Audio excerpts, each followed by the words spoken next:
శ్రీగురుభ్యో నమ. శ్రీ మహాగణాధిపతయ నమ. శ్రీ సరస్వతి నమ. భక్తులారా, వ్యాసప్రోక్త భాగవత మహాపురాణం యథాతథంగా చెప్పుకున్నాం. ఇందులో భాగంగా నిన్నటి వరకు మనం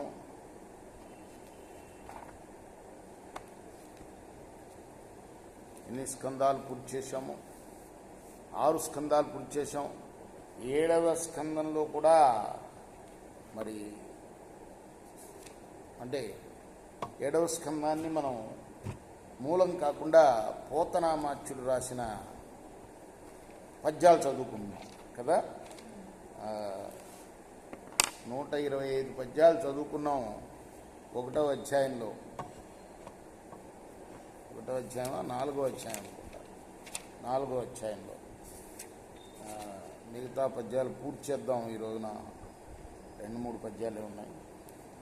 పుత్రుల్ నేర్పిన నేరకున్న జనకుల్ పోషింతురెల్లప్పుడు. నారదుడుకు ధర్మరాజు చెప్తున్నాడు,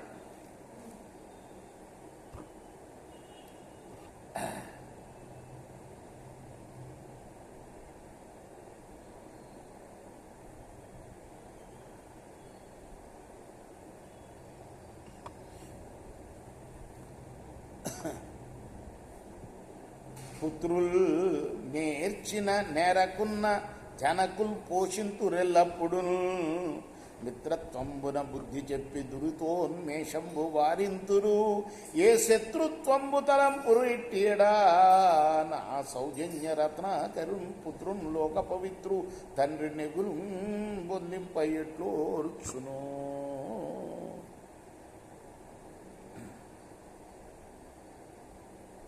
పరమేశ్వరుడి యొక్క నామాలే ఎల్లప్పుడూ పలుకుతుండే పుత్రుణ్ణి చూచి ప్రహ్లాదుణ్ణి చంపేయమని ఆదేశించినంత వరకు చెప్పుకున్నట్టు గుర్తు నాకు, అంతేనా? అది విని ధర్మజుడు అంటున్నాడు అన్నమాట, పుత్రుడు ఎటువంటి వాడైనా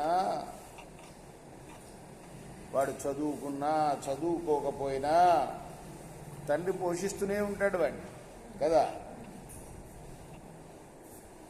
శత్రుత్వం తలంపడు వాడి పట్ట. వాడు ఎంత ఎంత దుష్టుడైనా కూడా.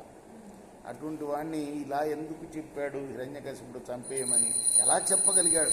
బాలు ప్రభావిశాలు హరిపాత పయోరుహ చింతన క్రియాలోలు కృపాళు సాధు గురులోకవదానత పాలు నిర్మల శ్రీలు సమస్త సభ్యనుతశీలు విఖండిత మోహవల్లికా జాలునదేల తండ్రి వడి చంపగ పంపే మునీంద్ర చెప్పవే.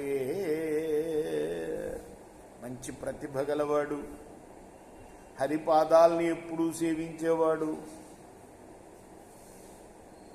ఎప్పుడు కూడాను సాధు గురువుల్ని పూజించేవాడు, వాళ్ళ పాదాలని సేవించేవాడు,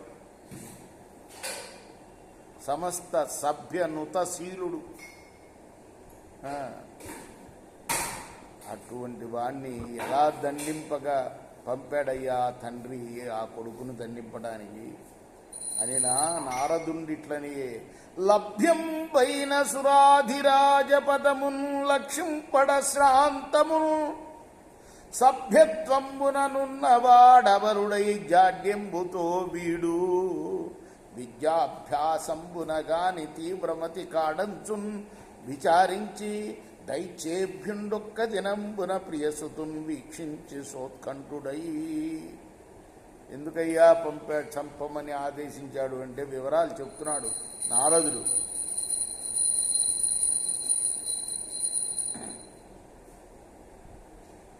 విద్యాభ్యాసం చేస్తే గాని వీడి మతి కుదురుకుంటుంది అని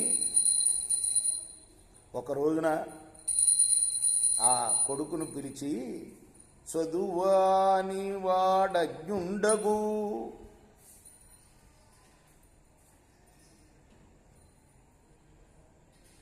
చదువని వాడజ్ఞుండగు పిండి తప్పుపడింది.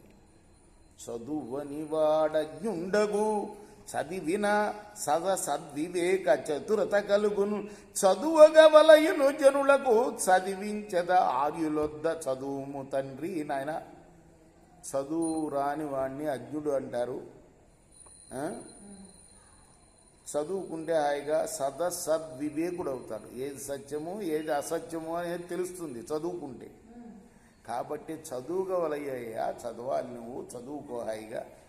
ఆర్యుల వద్ద, గురువుల గారి వద్ద చదువుము తండ్రి అని పలికి అసురుల ఒక పురోహితుండైన శుక్రాచార్యుల కొడుకుల ప్రచండ వితర్కులైన చండామార్కుల రావించి సత్కరించి ఇట్లని గురువుగారి కొడుకుల దగ్గర చదివిద్దామని వాళ్ళని పిలిపించాడు.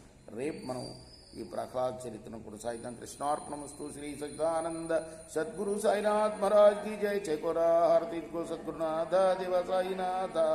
పాంచభౌతిక తత్వంలోనే హారతిమురా నిర్గుణం స్థితే వేడి ఎట్టి ఆకారం పొందిది ఓ సాయిరాం. సర్వముండిన నీవేంకను ఉంటివి తల్లివలే రజు